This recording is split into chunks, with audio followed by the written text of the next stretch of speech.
Olá, aqui é a professora Adriana, da disciplina de microbiologia para o quarto semestre. Hoje nós vamos conversar a respeito da microbiologia industrial.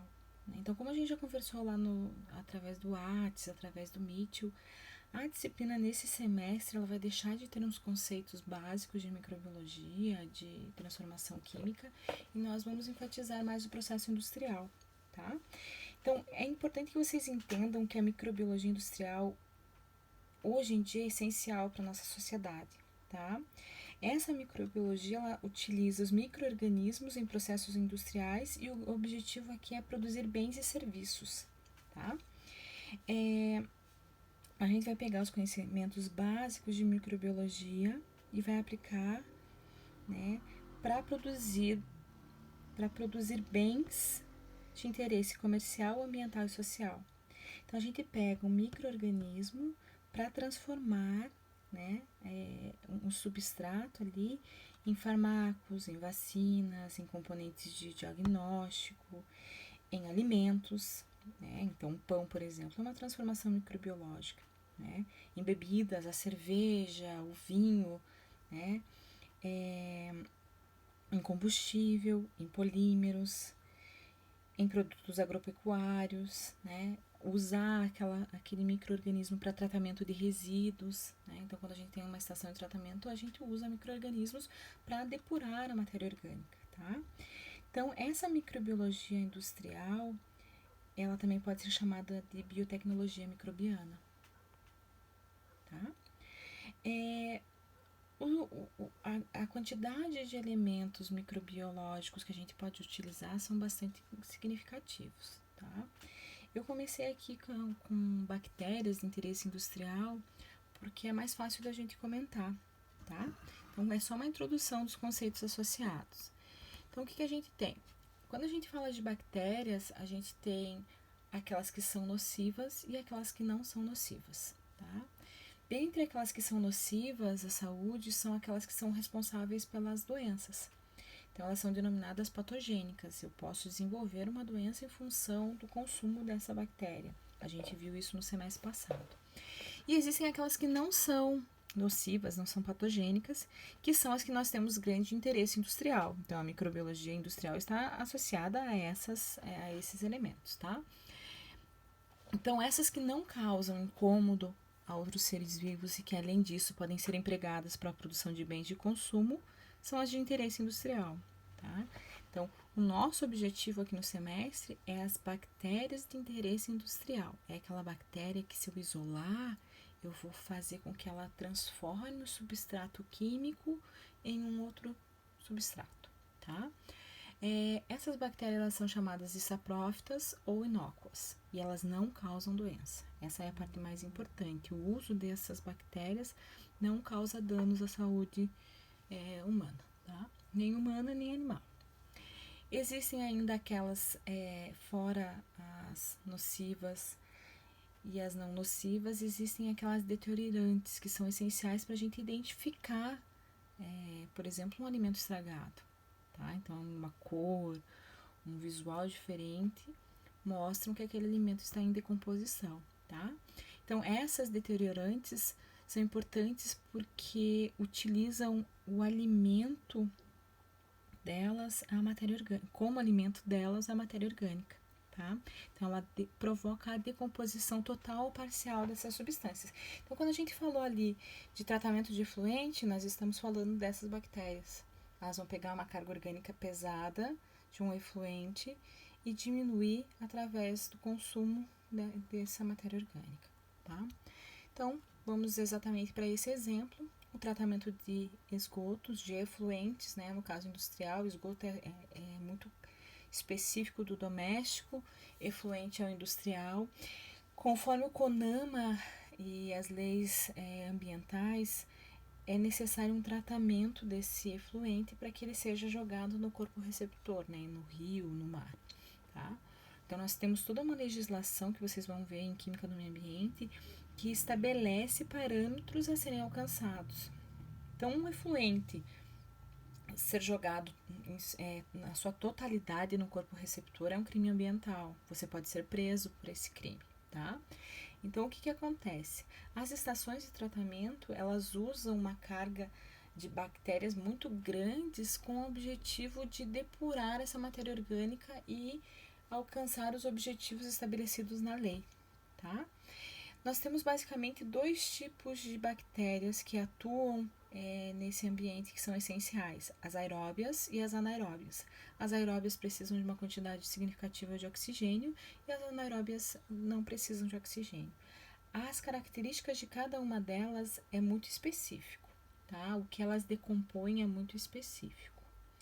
Então, é interessante entender que quando a gente trabalha com tratamento de efluentes, a quantidade, o volume é muito grande e o uso dessas bactérias é essencial. Eu só vou conseguir depurar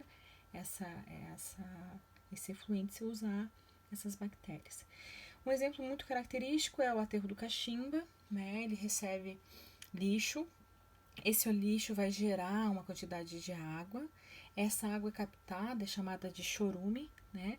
Essa água captada é lançada para tanques biológicos e esse chorume permanece aproximadamente 3 meses dentro dessas lagoas, onde ocorre a depuração por ação bacteriológica e lá no final existe um tratamento físico-químico e aí sim esse efluente vai ser jogado no corpo receptor, que no caso ali é o Rio Iguaçu.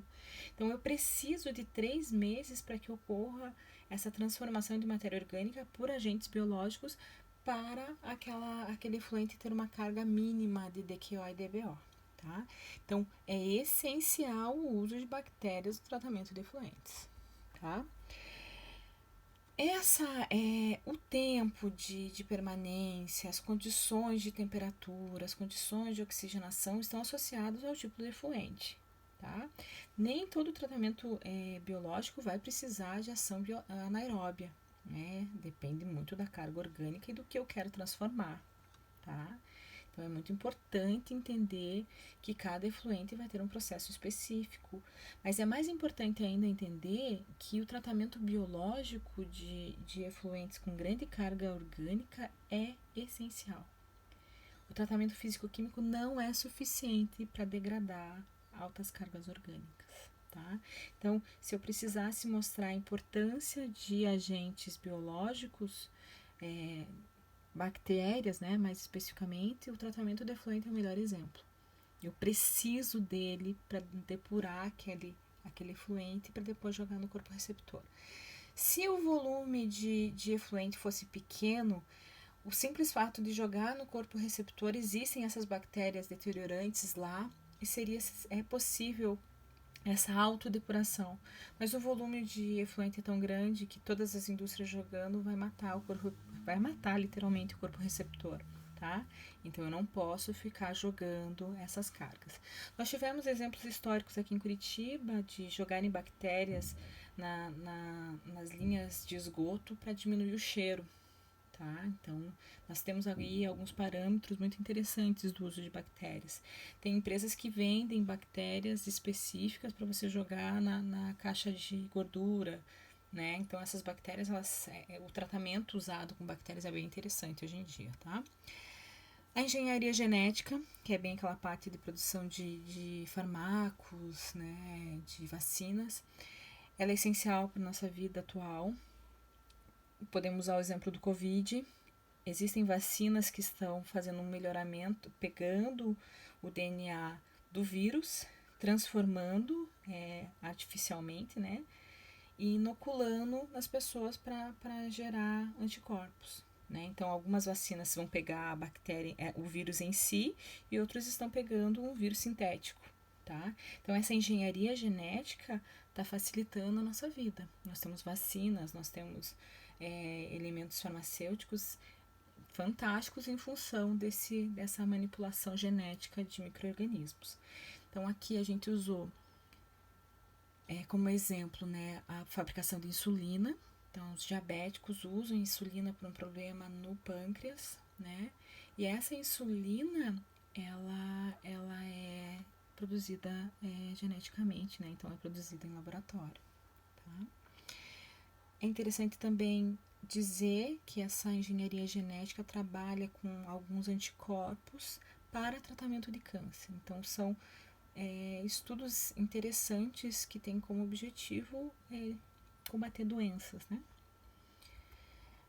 No setor hospitalar, a gente tem como exemplo a produção de antibióticos.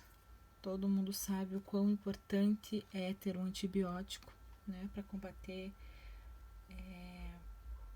as bactérias, né? A gente tem as superbactérias que estão se transformando, são resistentes ao uso de alguns antibióticos. Uma infecção generalizada por bactérias leva a uma sepsia, então a pessoa morre por sepsia, o organismo começa a não reagir, né, aos antibióticos e a pessoa morre por infecção generalizada, tá? Eu consigo produzir vitaminas, a vitamina B12 e a toxina botulínica, que é o Botox, né, que as pessoas aplicam para diminuir aquelas linhas de expressão, tá? Uma parte muito interessante é que esse Clostridium, ele é primo do responsável pelo tétano, né? Então dá para ver que nós temos ali espécies muito, muito específicas para funções totalmente diferenciadas, né? E a indústria de alimentos, que é o que a gente acaba tendo muito mais ênfase no nosso curso, porque o nosso objetivo é conservação de alimentos, síntese de etanol, produção lática, né? Então, o nosso objetivo no curso técnico é muito mais essa indústria de alimentos. Então, o que a gente tem?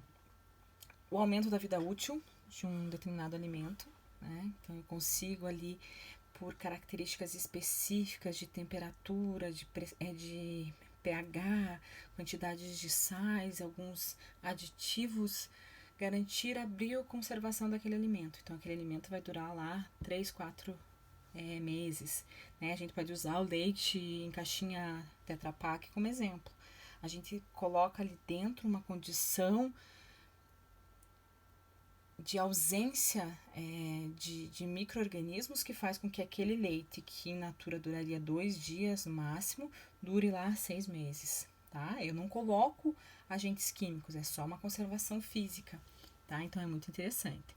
Então, para garantir a vida útil e a segurança dos alimentos por meio de técnicas de biopreservação, existe o uso da microbiota protetora, né? Que eu coloco, por exemplo, fungos, ou eu coloco bactérias naquele alimento, bactérias não patogênicas, que seja muito claro, né? Para garantir o ambiente saudável, né? Para diminuir a proliferação de uma determinada espécie. Várias espécies de bactérias do gênero Bacillus produzem substâncias com atividade antimicrobiana, tá? As bactérias láticas utilizadas na fermentação de alimentos são capazes de inibir ou reduzir a contaminação por micro-organismos deteriorantes ou patogênicos.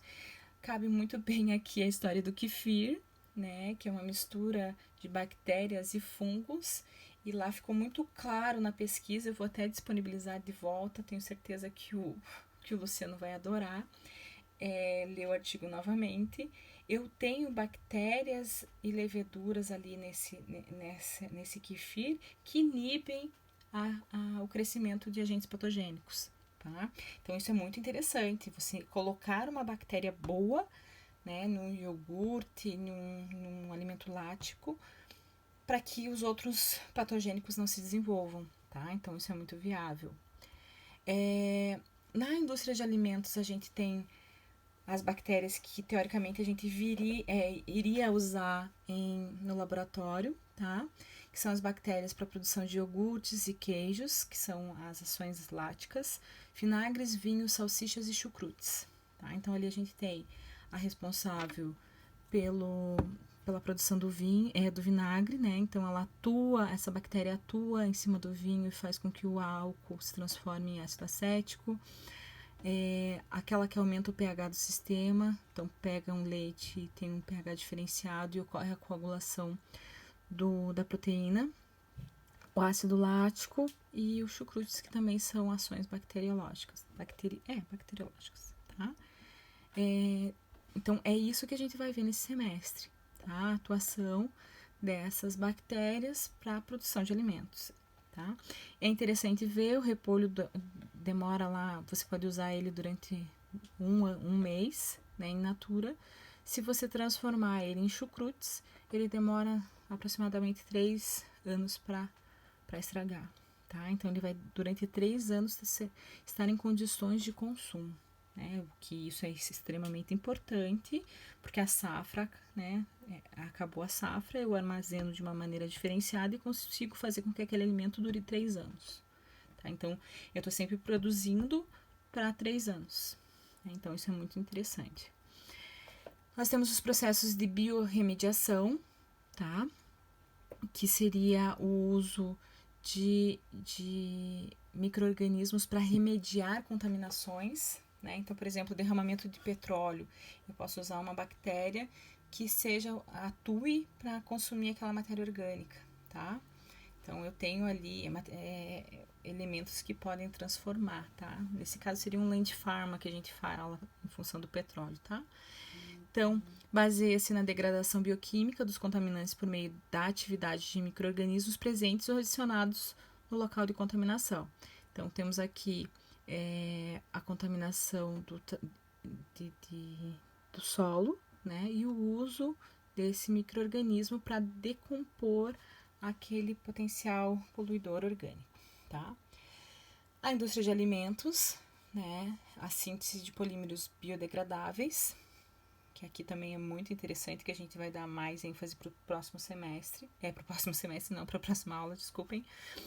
Eu vou conseguir, por exemplo, pegar o amido da mandioca e transformar ele em um polímero que a curto prazo, em presença dessas bactérias, vai ser decomposto, né? Então, aquele agente químico que duraria ali 5, 6 anos para ser 50, 100 anos para ser decomposto, vai demorar 5, 6 meses para ser decomposto, tá? Produção de energia elétrica, né? Então, eu consigo aqui em Cianorte pegar os estercos, os restos da produção da criação de bois e porcos e transformar em metano, e esse metano vai gerar energia elétrica. Então, é um exemplo também muito interessante do que eu posso fazer, né? Isso aqui teria um potencial uma carga orgânica muito grande, demoraria muito tempo para ser depurado, e eu adicionando esses elementos biológicos, eu vou conseguir transformar rápido, né? E aqui nós temos outras explicações.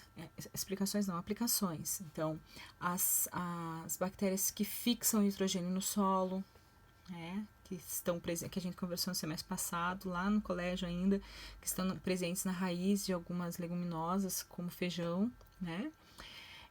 Aquelas que oxidam, aquelas que secretam polissacarídeos, aquelas que aumentam, que produzem álcools e ácidos, e aqui por diante, tá? Então, a gente tem uma quantidade bem grande de micro-organismos que são usados na transformação e na potencialização dessa microbiologia industrial, né? Dessa biotecnologia, tá? Tão importante pra gente. Então, muito obrigado, beijo pra vocês, até a próxima.